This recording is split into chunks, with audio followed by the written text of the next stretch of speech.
ಕೇಂದ್ರ ಹಾಗೂ ರಾಜ್ಯದ ಮಹತ್ವದ ಯೋಜನೆಗಳನ್ನು ಫಲಾನುಭವಿಗಳಿಗೆ ತಲುಪಿಸುವುದು ಪ್ರತಿಯೊಬ್ಬ ಅಧಿಕಾರಿಗಳ ಕರ್ತವ್ಯ ಎಂದು ಪುರಸಭೆ ಅಧ್ಯಕ್ಷೆ ತೀರ್ಥಕುಮಾರಿ ವೆಂಕಟೇಶ್ ಹೇಳಿದರು.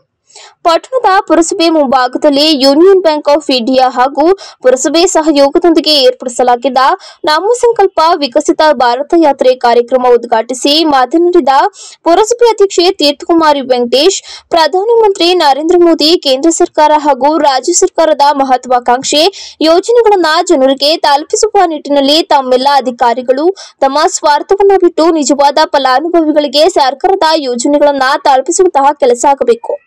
ಅದರಂತೆ ಸರ್ಕಾರ ನಾಗರಿಕ ಅಭಿವೃದ್ಧಿಗಾಗಿ 16 ಯೋಜನೆಗಳನ್ನು ರೂಪಿಸಿದ್ದು, ಈ ಯೋಜನೆಯ ಲಾಭ ಪಡೆಯಲು ಪ್ರತಿ ಮನೆಗಳಲ್ಲೂ ಫಲಾನುಭವಿಗಳಿದ್ದಾರೆ. ಅವರುಗಳನ್ನ ಹುಡುಕಿ ಅವರ ಮನೆಗಳಿಗೆ ಇಂತಹ ಮಹತ್ವದ ಯೋಜನೆಗಳನ್ನ ತಲುಪಿಸುವಂತಹ ಕೆಲಸ ಮಾಡಬೇಕು.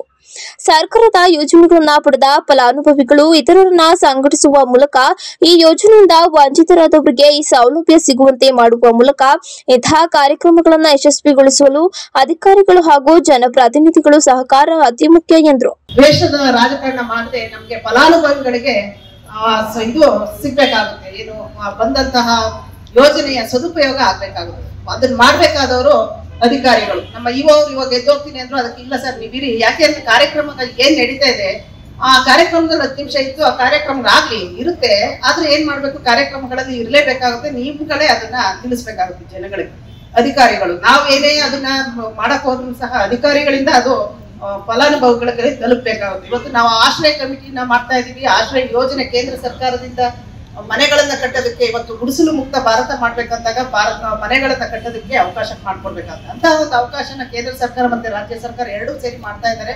ಇವತ್ತು ಕೇಂದ್ರದಿಂದ ನಮ್ಗೆ SC ST ಗ್ರಾಂಟ್ ಬಂದು ಈಗ 2 ಲಕ್ಷ ಕೊಡ್ತಾ ಇದೀವಿ. ಇದರಿಂದ ಕೇಂದ್ರದಿಂದ, ರಾಜ್ಯದಿಂದ 1.5 ಲಕ್ಷ ಕೊಡ್ತಾ ಇದೀವಿ. ಒಟ್ಟು 3.5 ಲಕ್ಷ ಒಂದು ಮನೆ ಕಟ್ಟೋದಕ್ಕೆ SC ST ಅವರಿಗೆ ಕೊಡ್ತಾ ಇದೀವಿ. ಆಶ್ರಯ ಮನೆ, ಅದು ಸೀಟ್ ಮನೆ ಆಗಿರ್ಬೋದು, ಹಂಚಿನ ಮನೆ ಆಗಿರ್ಬೋದು, ಅಥವಾ RCC ಮನೆನಾದ್ರು. ಅದೇ ರೀತಿ ಜನರಲ್ ಅವ್ರಿಗೆ ಏನ್ ಕೊಡ್ತಾ ಇದೀವಿ ಅಂದ್ರೆ ಕೇಂದ್ರದಿಂದ 1.5 ಲಕ್ಷ ಸಿಗ್ತಾ ಇದೆ, ರಾಜ್ಯದಿಂದ 1.20 ಸಿಗ್ತಾ ಇದೆ. ಅಲ್ಲಿಗೆ 2,70,000 ರೂಪಾಯಿ ನಿಮ್ಗೆ ಜನರಲ್ ಅವ್ರಿಗೆ ಸಿಗ್ತಾ ಇದೆ. ನೀವು ಅಷ್ಟೇ ಇವತ್ತು ಮನೆಗಳನ್ನ ಕಟ್ಕೊಳ್ಳೋದಕ್ಕೆ ಎಲ್ಲಾದ್ರೂ ಸೈಟ್ ಇದ್ರೆ ಬಂದು ಇಲ್ಲಿ ನಮ್ಗೆ ಅರ್ಜಿ ಕೊಡಿ. ನಾವು ಈಗಾಗಲೇ ಅರ್ಜಿನ ತಗೊಳ್ತಾ ಇದೀವಿ. ಬೇಲೂರು ಪಟ್ಟಣದ ವ್ಯಾಪ್ತಿಯಲ್ಲಿ ಇರ್ಬೇಕಾಗುತ್ತೆ ಈ ಯೋಜನೆಗೆ, ಆಶ್ರಯ ಯೋಜನೆಗೆ. ಈ ಸಂದರ್ಭದಲ್ಲಿ ಪುರಸಭಾ ಉಪಾಧ್ಯಕ್ಷೆ ದಿವ್ಯಗಿರೀಶ್, ರತ್ನ ಸತ್ಯನಾರಾಯಣ್, ಸೌಮ್ಯ, ಪ್ರಭಾಕರ್, ಯೂನಿಯನ್ ಬ್ಯಾಂಕ್ ವ್ಯವಸ್ಥಾಪಕ ವಿಕ್ಟರ್, ಪುರಸಭೆ ಮುಖ್ಯಾಧಿಕಾರಿ ಸುಜಯ್, ತಾಲೂಕು ಪಂಚಾಯಿತಿ ಕಾರ್ಯನಿರ್ವಹಣಾಧಿಕಾರಿ ಸತೀಶ್ ಇತರರು ಹಾಜರಿದ್ದರು.